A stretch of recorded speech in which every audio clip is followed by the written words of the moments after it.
You ready for a big Daredevil update? Yesterday's news caught everybody off guard, and now we've got more emerging details on why Marvel Studios is going back to the drawing board for Daredevil Born Again, including some rather shocking deaths of characters from the original show. Let's dive in. Well, Daredevil Born Again isn't set to arrive on Disney Plus until 2025, but before the first season can even get completed, it's already being rebooted. Well, from at least a creative standpoint.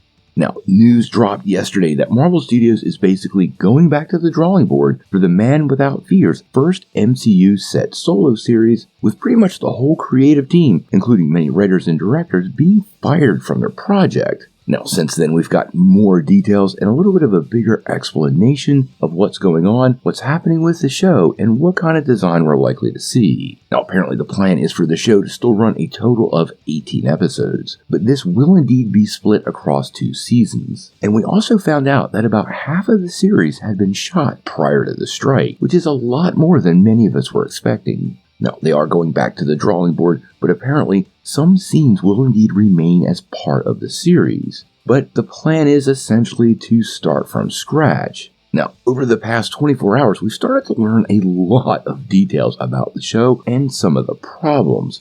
And it is kind of understandable what Marvel Studios is doing. First and foremost, we learned Matt wasn't going to suit up as Daredevil until the 4th episode, almost halfway through the first season. Based on the description we got the other day, we knew Daredevil had hung up the cowl, and in this same report we found out why, because apparently Foggy Nelson, and in some conflicting reports, Karen Page had both been killed. Now apparently they were going to give Eldon Henson a cameo before moving on to a completely new supporting cast.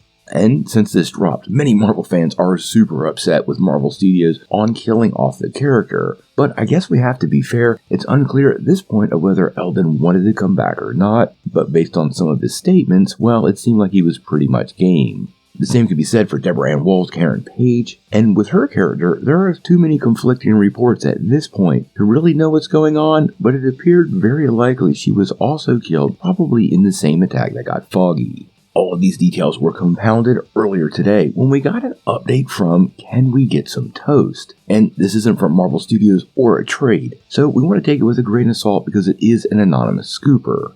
Now what Toast is saying is the most, quote, likely situation is that they're going to pretty much leave those first couple of episodes intact, while adding a couple of scenes to get Matt back in the costume a bit earlier. Now, he goes on to say that Foggy's death, the side plot of the corrupt police misusing the Punisher logo, which we've heard about many times, and the overreaching plot of Mayor Fisk running New York will all still hold true for the series.